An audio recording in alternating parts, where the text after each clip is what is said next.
All right. I want to start class today with one sentence and all the different things that one sentence can mean. Go. I didn't say He wanted a tattoo. And again, Izzy's turn. Let's go. I didn't say He wanted a tattoo. And when we emphasize didn't, what gets teased out? Performance-based techniques do something that's a little magical. I could be a good king. I could be a good king.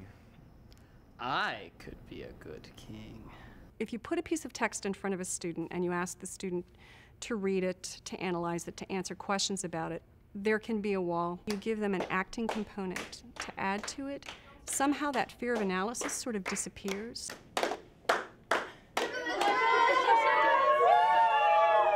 The teacher doesn't have to know everything, and the teacher doesn't have to teach every single piece of it. Sometimes the best thing to do is to use a cutting of a scene.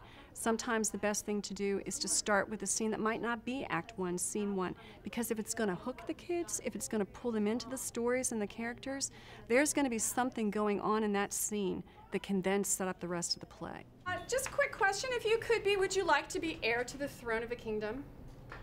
No. It's a lot of glory, and it's a lot of prestige, and it's a lot of riches to be a prince or a princess, but it's also a lot of pressure. There's a lot of people watching you all the time. Any little thing that you do, somebody's going to catch it. One of the things that I do like to do is sometimes we'll read a passage around, and I'll say, all right, let's just go after it. What questions do you have? What images pop out at you? What words seem to be repeated? It's the third line down when he says, "Yet herein will I imitate the sun." And I think that he's making the comparison between himself and the sun. And by doing that, he's kind of saying he wants to be, you know, the sun is always looked to as almost majestic. So he's saying, I want to be powerful and majestic. Would you all take a moment now and reread that passage to yourself? Circle anything you don't know. Circle any images that pop up to you. Anything that might give you some insights into the character of this man who would be king someday. Redeeming time. Men think least. You almost there? We're good?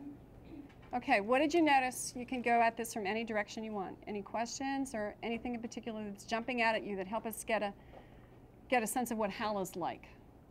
Yeah, Sam?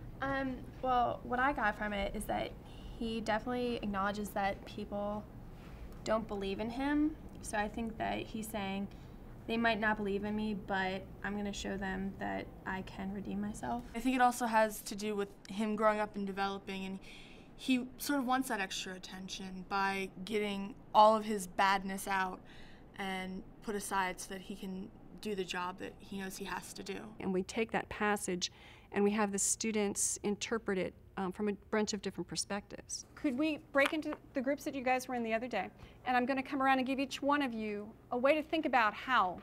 Read through the passage, pick out the images, the words, the lines, whatever you need to bring forth that interpretation of him, and then stage it in some way. Can't we have like 2 on the floor and then 1 in the chair? Yeah. Kind of like the kids sitting on the side. Okay, so it's gonna go like this. You'll sit in the chair as Hal. Got it? He may be more wondered at by breaking through the foul and ugly mist of vapors that did seem to strangle him. Is Hal just a bad boy who's rationalizing away his bad behavior and he's eventually going to become king? He's really pompous. Is he somebody who's known all along what he's doing and he's manipulating friends in order to learn what he needs to do? If you have one person mouthing and then another person saying the words for them. Now what I want to tell you is that I don't think you have to worry about being fully realistic here. If you want to push it to an extreme, that's absolutely fine. We probably only have about 3 minutes. I think our goal too is to make sure that each scene fully pulls out. Get around her, get around her, get around her. We don't want to get in front of her. We don't want to, I don't think we should. If you get low. I don't think we should get in front of her at all because. Is he a visionary? Somebody who knows that as a king, perhaps he should spend time with these people who are on a different area of society. Yeah. I could be a good king, you know? No, because if I emphasize could, then that's like I'm doubting myself. Like, I could be a good king, but I don't really know. Let's see what you got. I know you all, and will a while uphold the unyoked humor of your idleness. Yet, herein will I imitate the sun, the base, contagious clouds, to smother up his beauty from the world. That when he please again to be himself, Being wanted, he may be more wondered at by breaking through the foul and ugly mists of vapors that did seem to strangle him.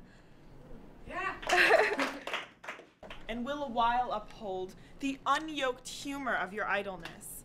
Yet herein will I imitate the sun. Something happens when the students start putting the words into their mouths and getting up and moving around that reveals layers that are in the language that you don't necessarily get if you're just reading it. I know you all, and will a while uphold. Yet herein will I imitate the sun. Like bright metal on a sullen ground, my reformation, glittering o'er my fault, shall show more goodly and attract more eyes than that which hath no foil to set it off. Redeeming time, when men think least I will. We all have something to contribute to the picture, and we start working that kaleidoscope until all the pieces fall into place. And those pieces can't all be my pieces. Those pieces have to come from the kids. I just have to stand around and kind of make sure that we get to our goal.